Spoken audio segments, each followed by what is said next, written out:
Imagine yourself on a high-speed train, cutting through the frozen Ukrainian countryside. The passengers are just like you, business people, tourists, and dreamers, each lost in their own world. But beneath this calm lies the shadow of an unfolding nightmare.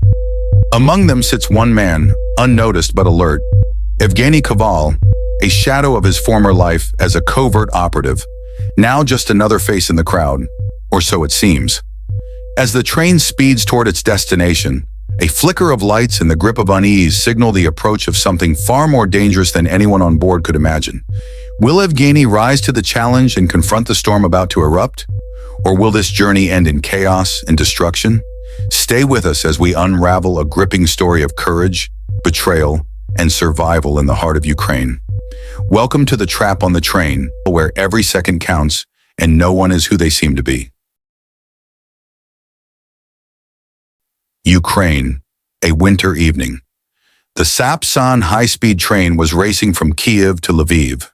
Inside the train were a variety of passengers, tired business people returning from work, tourists on vacation, and young people lost in deep thought.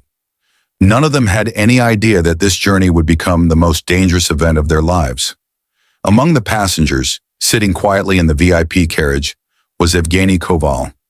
Wrapped in a dark jacket with his head lowered, he looked like an ordinary traveler to outsiders. But his calm demeanor was only on the surface.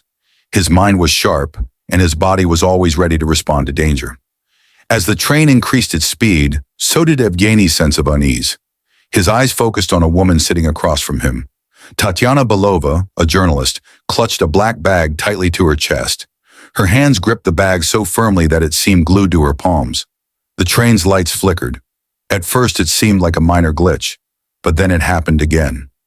Evgeniy immediately sensed that this was not a technical issue. Danger was near. 8:30 p.m. The lights went out again. The carriage was plunged into darkness. A few seconds later, the cabin was bathed in an eerie red emergency light, and the sound of heavy footsteps echoed. The cabin doors slid open. 6 masked men armed with automatic rifles stormed in. Their coordinated movements and body language revealed their professional training. One of them fired a shot into the ceiling. "Everyone stay calm," commanded their leader, a medium-built man with a stern expression. "This train is now under our control. We want just one thing. If there's no resistance, no one will get hurt." Evgeniy didn't move. He observed every move carefully, studying their tactics. These were not random criminals. They knew exactly what they were doing. But what was their objective? The leader approached the woman, his eyes locked onto Tatiana's black bag.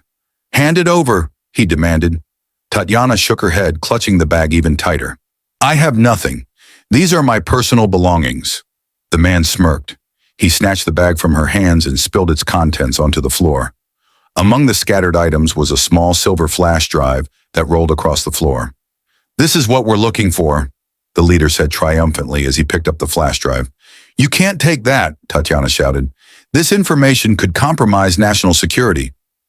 Evgeniy sat silently, listening, but his fists clenched tightly as he realized the gravity of the situation. Evgeniy sat quietly in the corner, carefully observing the armed group's movements. Every step, every glance, and every command from their leader was calculated and precise. These weren't random thugs. They were professionals. He knew he had to act before it was too late. One of the guards paced up and down the carriage, scanning the passengers for any sign of trouble. When the guard came close, Evgeniy made his move. In a swift, silent motion, he disarmed the man, twisting his arm and forcing him to drop the rifle. A sharp elbow strike rendered the guard unconscious, and Evgeniy quickly dragged him behind the luggage racks. Now armed, Evgeniy moved stealthily toward the remaining guards. He remained in the shadows, his steps silent, as he scanned the carriage for opportunities to take control of the situation. As Evgeniy made his way through the carriage, he reached Tatiana, who was still trembling in her seat. "Who are you? Why is that flash drive so important?" Evgeniy asked in a low, urgent tone. Tatiana hesitated, her eyes wide with fear. But seeing the determination in Evgeniy's expression, she decided to trust him. "I'm a journalist," she whispered. "That flash drive contains classified information about Ukraine's defense systems. It's proof of corruption at the highest levels. If these people get their hands on it, they'll sell it to foreign powers. It would put the entire country at risk. Evgeny's face hardened as he absorbed her words. The stakes were far higher than he had imagined. Evgeniy overheard the leader issuing orders to his team. "Shut down the control systems entirely," the leader barked. "We'll stop the train on the bridge.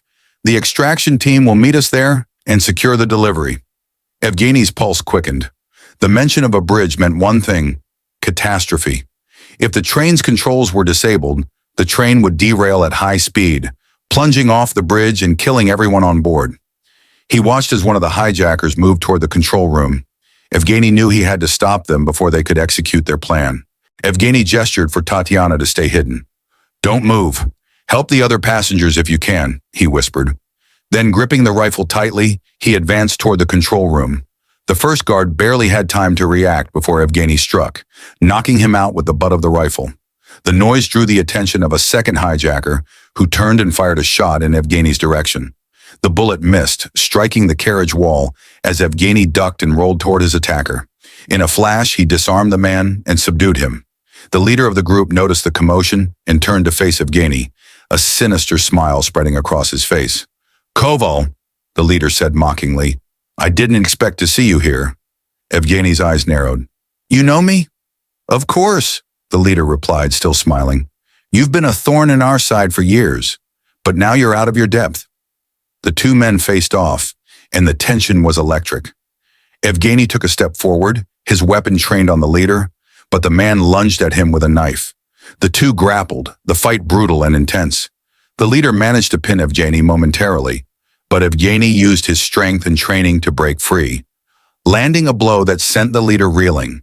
With one final, decisive move, Evgeniy subdued him, tying him with a cable from the floor. "You're done," Evgeniy said coldly, his breath heavy. The train was speeding toward the bridge. Inside the cabin, whispers of fear grew louder as passengers clung to the last glimmers of hope. When Evgeniy entered the control room, he was met with an unexpected sight. Standing before the control panel was the leader of the armed group, holding a remote detonator in one hand. "At last, Koval," he said, without even turning around. "You've been hiding too long." Evgeniy raised his rifle toward the leader.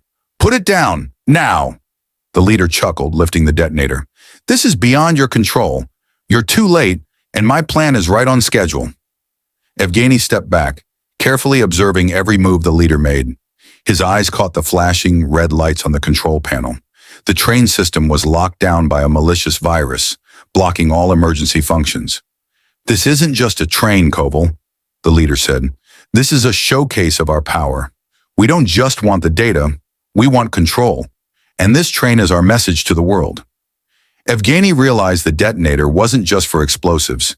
It was also controlling the train's speed, pushing it closer to catastrophic failure. The leader's other hand worked on the auxiliary system, ensuring no chance for recovery. Evgeniy lunged forward as the leader pressed a button, accelerating the train even further. The metallic body of the train vibrated under the strain, echoing through the cabin.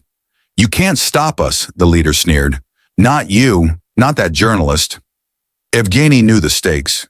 If he didn't act now, the train would plunge off the bridge, killing everyone on board. The two clashed in a brutal fight. Blows were exchanged as the leader used his weight to pin Evgeniy against the control panel. But Evgeniy fought back, his training giving him the edge. With a swift move, he disarmed the leader and subdued him, tying him with a cable from the floor. As the passengers evacuated toward the rear cars, Evgeniy noticed the manual override lever under the panel. It was his only chance to stop the train, but activating it meant risking his own life. "Tatiana," he shouted into the radio. "Get everyone to the back cars now." "What about you?" she yelled, her voice trembling with fear. "Do it," he barked. Evgeniy pulled the lever, activating the emergency brakes. The train screeched, sparks flying as the wheels struggled to stop. Just as it reached the edge of the bridge, the train came to a shuddering halt. Passengers cheered as they realized they were safe. But Evgeniy, battered and bruised, slumped against the control panel, knowing the danger had passed. Tatiana handed over the flash drive to authorities, exposing corruption at the highest levels. Evgeniy, however, disappeared into the shadows, his heroism unsung but never forgotten.